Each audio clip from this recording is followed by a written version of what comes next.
It's been the year of the disaster for every county across the state, and now the hard work of picking up the pieces continues.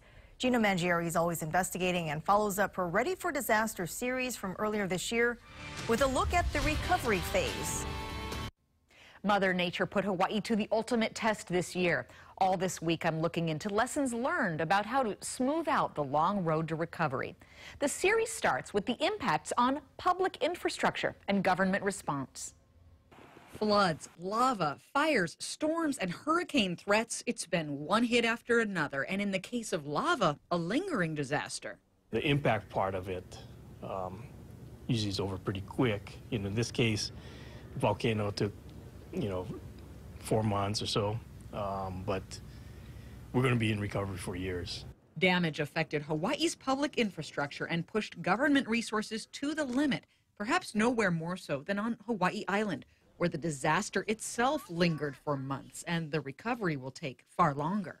I'm not sure if any government really plans for that, because we can see that the capacity of all the other departments in the county, they're having to participate, so it's kind of impacting their normal activities as well. They're moving from a disaster readiness mindset to a long-haul outlook.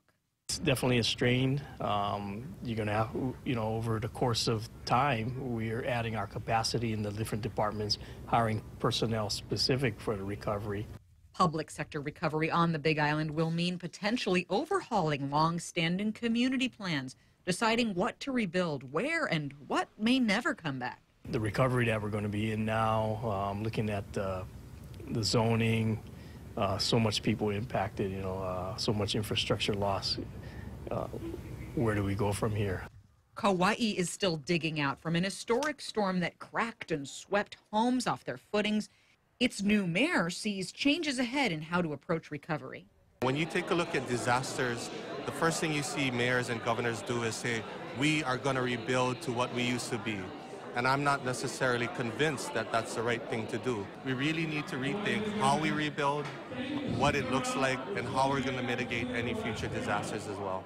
The new mayor of Maui County also sees a different road to recovery and disaster handling after the first recorded tropical storm landfall hit not once, but twice, as the eye of Olivia grazed Maui and Lanai. He'll be calling all response agencies together. There's work to be done, and I will be meeting with them very soon to start formulating improvements, to see where the weaknesses are, to make sure we have the proper equipment, the funding that's needed, work closely with the various state and federal agencies. And I believe we have a great foundation already. Let's improve on it. Getting resources and recovery money flowing between all levels of government is something the state's emergency management agency has tackled several times this year. And one lesson is not to become too reliant on federal funds. We know that when those resources leave, the real recovery starts. And we're seeing that right now on the islands with these various incidents. So as those long-term recovery projects start, the mayors of the islands, the administrators, the emergency managers, and the other elements of the government and the community really start to see how can we recover. And it just takes time. The County of Honolulu is poring over its hazard mitigation plan, getting expert and community input on how to make the island more resilient in the first place, so there will be less damage to recover from. We want to make sure that we're mitigating as much of the disaster impact as possible, trying to reduce that long-term risk so that we don't have to respond or recover from disasters as frequently. Much of that involves big costs and long-term changes to things like zoning or even building codes. More immediately, they plan changes in outreach. There are other hazards that can impact us that we really haven't been able to communicate as clearly to the public about. Our ability to communicate clearly with the public is paramount during emergencies. Beyond just how the public sector approaches recovery, I'm also digging into how individuals and families can build resilience for the recovery phase. Also, businesses and schools. That's all this week at 10 on Always Investigating. Back to you.